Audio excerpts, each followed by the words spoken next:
आज हम गीता का पाठ शुरू करने जा रहे हैं। प्रार्थना है भगवान से कि आप सभी को बहुत ही अच्छी प्रकार से समझ में आए। ओम श्री परमात्मने नमः। प्राक कथन।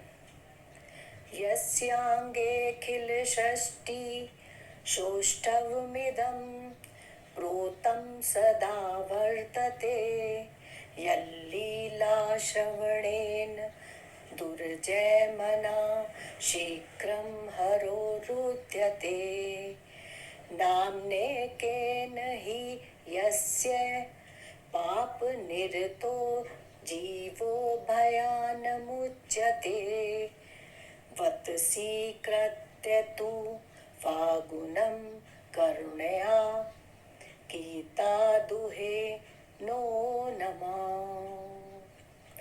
जिन भगवान श्री कृष्ण के अंग में संपूर्ण षष्टि का सौंदर्य ओतप्रोत है, जिनकी लीला का श्रवण करने से दुर्जय मन भी शीघ्र ही भगवान में ठहर जाता है, जिनका एक नाम लेने मात्र से पाप में आसक्त जीव भी भय से मुक्त हो जाता है, और जिन्होंने अर्जुन को बछड़ा बनाकर कृपा पूर्वक गीता रूपी दूध को दुहा, उन्हें हम प्रणाम करते हैं।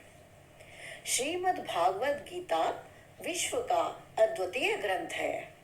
इस पर अब तक न जाने कितनी टीकाएं लिखी जा चुकी हैं, लिखी जा रही हैं और भविष्य में लिखी जाएंगी, पर इसके गूढ़ भावों का अंत न आया है और न ही आएगा।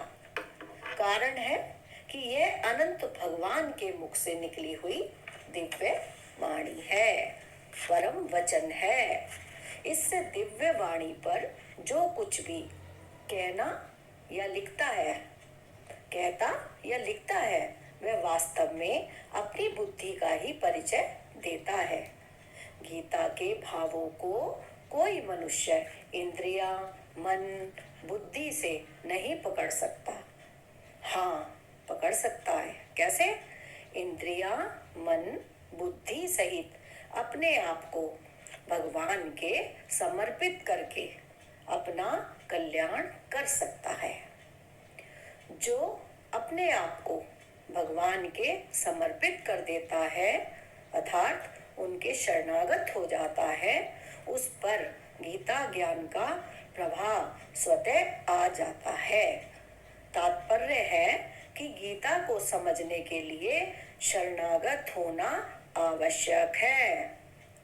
अर्जुन भी जब भगवान के शरणागत हुए, तभी भगवान के मुख से गीता का प्राकट्य हुआ, जिससे अर्जुन का मोह नष्ट हुआ और उन्हें स्मृति प्राप्त हुई।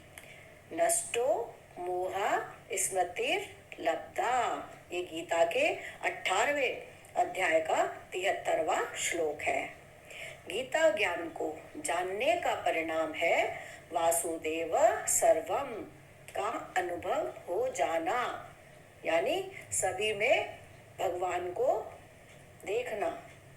इसके अनुभव में ही गीता की पूर्णता है। यही वास्तविक शरणागति है।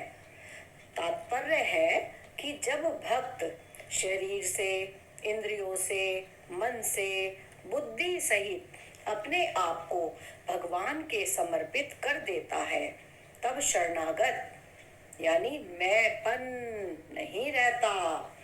प्रत्युत केवल शरण्य भगवान ही रह जाते हैं, जिनमें मैं, तू, यह, वह चारों का ही सर्वथा अभाव है।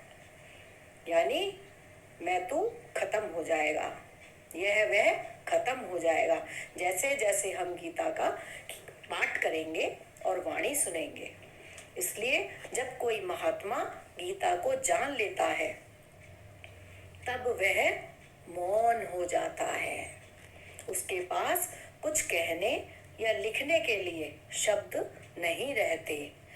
वह साधकों के प्रति गीता के विषय में कुछ भी कहता है तो वह शाखा चंद्र न्याय से संकेत मात्र होता है। श्री कृष्णा अर्पण मस्तु।